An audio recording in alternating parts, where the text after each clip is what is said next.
This is a story about a world obsessed with stuff. It's a story about a system in crisis.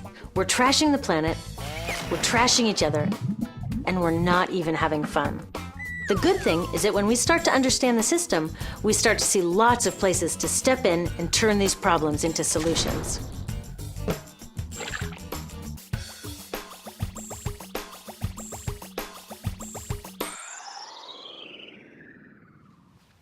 One of the problems with trying to use less stuff is that sometimes we feel like we really need it. What if you live in a city like, say, Cleveland, and you want a glass of water? Are you going to take your chances and get it from the city tap? Or should you reach for a bottle of water that comes from the pristine rainforest of Fiji? Well, Fiji brand water thought the answer to this question was obvious, so they built a whole ad campaign around it. It turned out to be one of the dumbest moves in advertising history. You see, the city of Cleveland didn't like being the butt of Fiji's jokes, so they did some tests, and guess what? These tests showed a glass of Fiji water is lower quality, it loses taste tests against Cleveland Tap, and costs thousands of times more. This story is typical of what happens when you test bottled water against tap water. Is it cleaner? Sometimes, sometimes not. In many ways, bottled water is less regulated than tap. Is it tastier? In taste tests across the country, people consistently choose tap over bottled water. These bottled water companies say they're just meeting consumer demand. But who would demand a less sustainable, less tasty, way more expensive product, especially one you can get for almost free in your kitchen? Bottled water costs about 2,000 times more than tap water. Can you imagine paying 2,000 times the price of anything else? How about a $10,000 sandwich? Yet people in the US buy more than 500 million bottles of water every week. That is enough to circle the globe more than 5 times. How did this come to be? Well, it all goes back to how our materials economy works, and one of its key drivers, which is known as manufactured demand. If companies want to keep growing, they have to keep selling more and more stuff.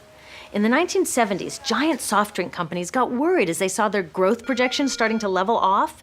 There's only so much soda a person can drink. Plus, it wouldn't be long before people began realizing that soda is not that healthy and turned back to, gasp, drinking tap water. Well, the companies found their next big idea in a silly designer product that most people laughed off as a passing yuppie fad. Water is free, people said back then. What will they sell us next? Air? So how do you get people to buy this fringe product? Simple. You manufacture demand. How do you do that? Well, imagine you're in charge of a bottled water company. Since people aren't lining up to trade their hard-earned money for your unnecessary product, you make them feel scared and insecure if they don't have it. And that's exactly what the bottled water industry did. One of their first marketing tactics was to scare people about tap water with ads like Fiji's Cleveland campaign. When we're done, one top water executive said, tap water will be relegated to showers and washing dishes. Next, you hide the reality of your product behind images of pure fantasy. Have you ever noticed how bottled water tries to seduce us with pictures of mountain streams and pristine nature? But guess where 1/3 of all bottled water in the US actually comes from? The tap. Pepsi's Aquafina and Coke's Dasani are 2 of the many brands that are really filtered tap water. But the pristine nature lie goes much deeper. In a recent full-page ad, Nestle said, bottled water is the most environmentally responsible consumer product in the world. What? They are trashing the environment all along the product's life cycle. Exactly how is that environmentally responsible? The problems start here with extraction and production, where oil is used to make water bottles. Each year, making the plastic water bottles used in the US takes enough oil and energy to fuel 1 million cars. All that energy spent to make the bottle, even more to ship it around the planet, and then we drink it in about 2 minutes? That brings us to the big problem at the other end of the life cycle, disposal. What happens to all these bottles when we're done? 80% end up in landfills, where they will sit for thousands of years, or in incinerators, where they are burned, releasing toxic pollution. The rest gets collected for recycling. I was curious about where the plastic bottles that I put in the recycling bins go.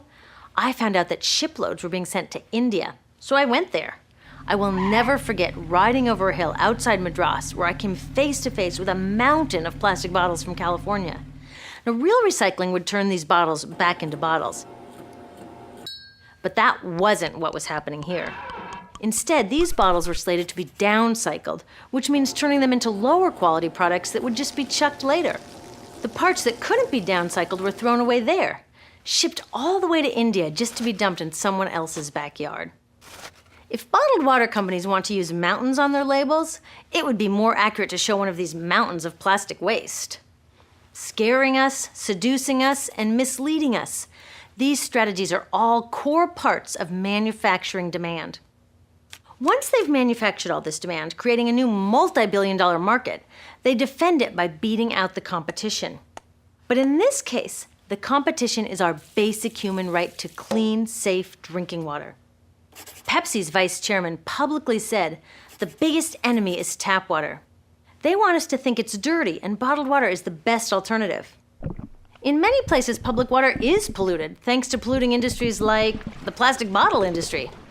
And these bottled water guys are all too happy to offer their expensive solutions, which keep us hooked on their products. It is time we took back the tap. That starts with making a personal commitment to not buy or drink bottled water unless the water in your community is truly unhealthy. Yes, it takes a bit of foresight to grab a reusable bottle on the way out, but I think we can handle it. The bottled water industry is getting worried because the jig is up. We are not buying into their manufactured demand anymore. We will choose our own demands, thank you very much, and we're demanding clean, safe water for all.